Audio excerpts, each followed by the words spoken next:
number 1 is the campaign finance requirement repeal. In the 1980s, this state passed campaign reform.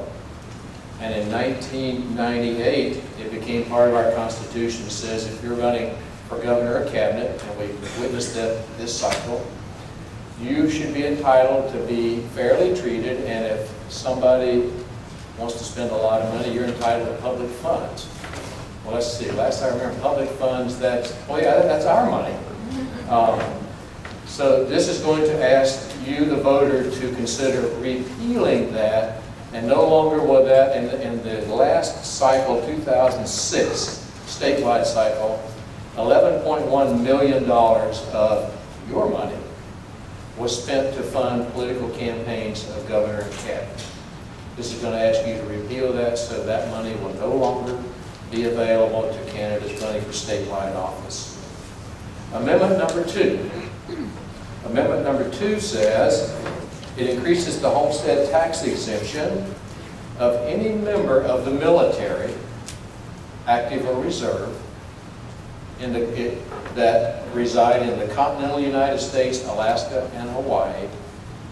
If they're serving outside of that, if they are a Floridian, whatever portion of that year that they are deployed in a war zone, that number of days will be proportionally added to their extra homestead exemption. I would encourage you to consider supporting amendment number 2. Nobody deserves consideration more than that group of brave men and women. Amendment number 3 is the first one of the 9 that has been removed from the ballot. And what amendment number 3 did was 2 things. It said that non-homesteaded property cannot exceed 5% increased valuation in any 1 year. Similar to what your Save Our Homes does. It says 3%. Currently it's 10%. This would have lowered that cap to no more than 5%. It also would have given an additional $25,000 exemption to first-time home buyers to be phased out over 5 years, 20% of the time. You don't have to worry about that one. It is off the ballot. Amendment number 4 is probably going to be the most advertised, most hard-fought, most controversial amendment that we'll deal with. Amendment number 4, otherwise known as hometown democracy, clearly says that if 60% approve this constitutional amendment, any government body, special fire district, city, county, any district that has a comprehensive land use plan cannot change that plan without the voters voting at referendum to do so. And you're going to hear stories of this amendment. Some of it may be true. A lot of it will be speculation and hearsay. What the supporters are going to say is it's only right for the voters to get the final say in any change in the land use plan. And there are those that believe that, and that's okay. The opponents of that are going to argue that government by referendum does not work. Anybody here from St. Pete Beach? How has that worked out for your city in the last 3 years? Government by referendum is expensive. The budget for Deborah Clark's office, if this passes, will probably double because referendums are expensive. And it says that let's take Pinellas County. We have 3 fine commissioners here tonight in that county. They have no choice but to amend their land use plan on a periodic basis. They have no choice. Now, one of those amendments might be that in your neighborhood, they want to change the zoning to build you, the residents, a park. That has to go to referendum countywide for you to do that. Anything that changes or alters or amends that land use plan amendment must go to referendum. And referendums are anywhere from $80,000 to probably several $100,000, depending on whether it's a city or county, to hold that vote. So read this one carefully. You decide how you want to vote. I'm not going to stand up here and try to sway you yes or no too much. But Amendment 4 is a very, and there's a lot of money already in, ready to do campaigns. And that will be the biggie of the 9 that are 6 left are going to be before you. Let's go to Amendments 5 and 6. They're pretty similar. Amendment 5 deals with drawing legislative lines in the state of Florida. Amendment 6 deals with drawing congressional lines as we know them today. If you'll remember, every 10 years after the census, the Constitution says we have to redraw all those district lines to show where the people have gone. It's a good thing.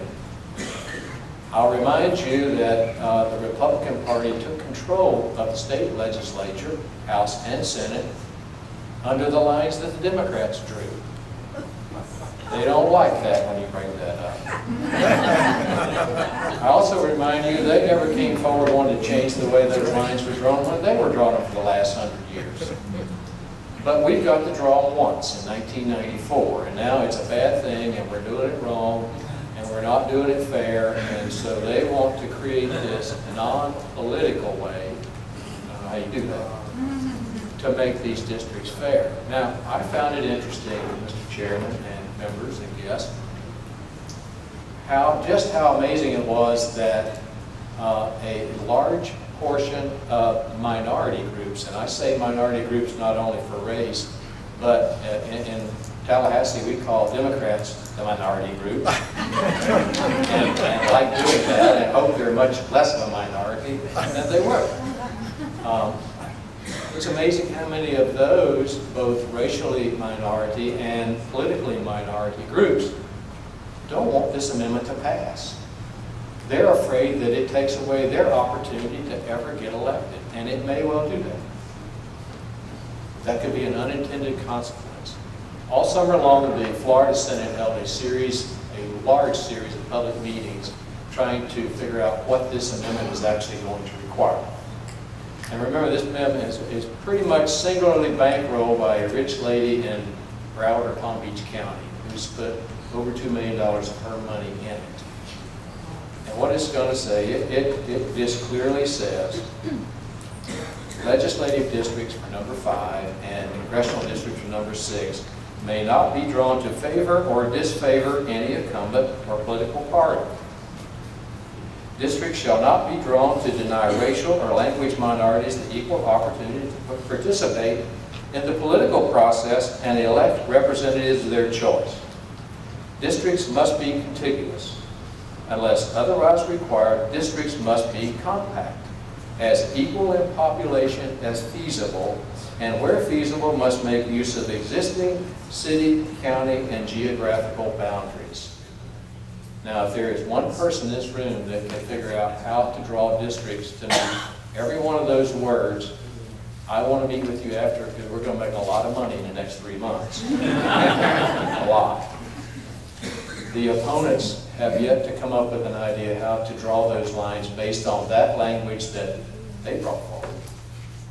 So if you think that you want the control of drawing districts that would keep a Republican majority in office as we know it today, if you think that is unfair, I would suggest you may want to vote against this amendment, or for this amendment.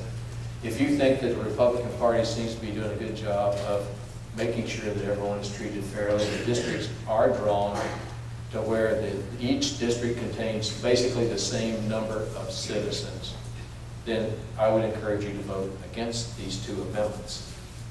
Amendment number 7 was an amendment passed by the legislature this past year in an attempt to clarify amendments 5 and 6. We're from the government, we're here to help you. The judge in Tallahassee decided amendment number 7 was too confusing, and it really didn't clarify what 5 and 6 really did say, so you won't have to deal with amendment 7. In addition to amendment number 4, amendment number 8 is potentially the most important amendment that I want you to pay careful attention to. Amendment number 8 is amending the class size amendment that you all voted for against some years ago. And it said, and you voted, I think it won by 52% when it was put in place. Well, now it has to be 60%.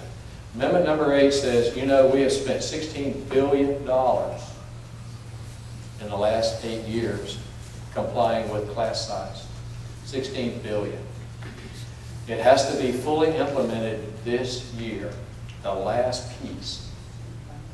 If we have to make that next step, we are going to have to spend this next session, March and April, an additional $350 million minimum, up to $1.5 billion minimum to make that final step for completion.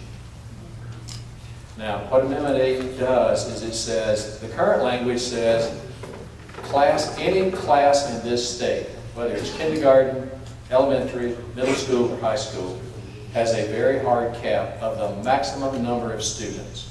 And fewer students is a good thing. I'll never argue that it's not. But it says every classroom. So for instance, if you're in 3rd grade and you're the 18th student, you're fine. But if somebody moves into that district and they become the 19th student, you got to go get another teacher. You got to start a new class because you've just exceeded the cap. It's a hard cap, which means we're going to have to hire thousands more teachers. We're going to have to build thousands of more classrooms. And what the amendment really asks you to do is to let the school administrators, the school boards, the public take that hard cap and use district averages, not individual classroom averages. It gives them the flexibility to move students from one school to another or one class to another without starting that new classroom, hiring that new teacher.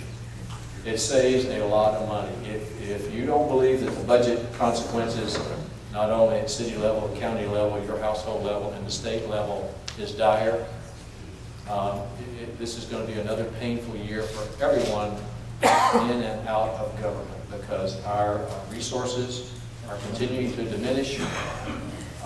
We're looking at now only a $2.5 billion shortfall at the state level instead of 5.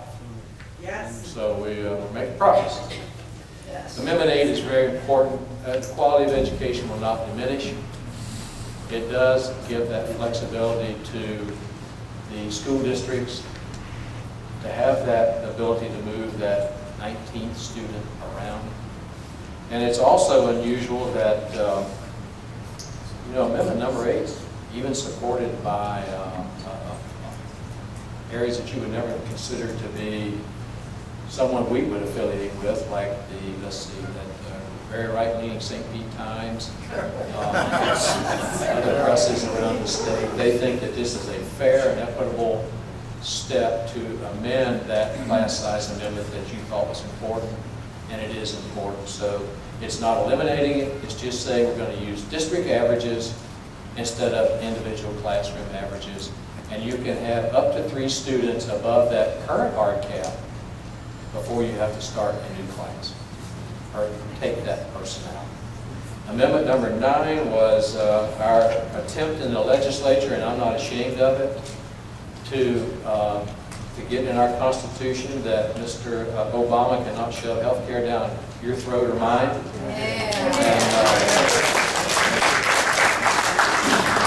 And bankrupt us, as we know, with his forced health care on those that will not or cannot fend for themselves. The Attorney General is continuing that fight. The new Attorney General will continue that fight. Ms. Bondi will. But the judge in Tallahassee decided that that did not meet the criteria of constitutional amendment, and he removed that from the ballot. I would bet real money, if I were you, that the legislature will deal with that come April. And we'll do something similar to make it very clear so it's not confusing. And that is the 9 amendments, and I don't think the ballgame's over yet, that will be -3, so there's 6 that you're going to have to deal with.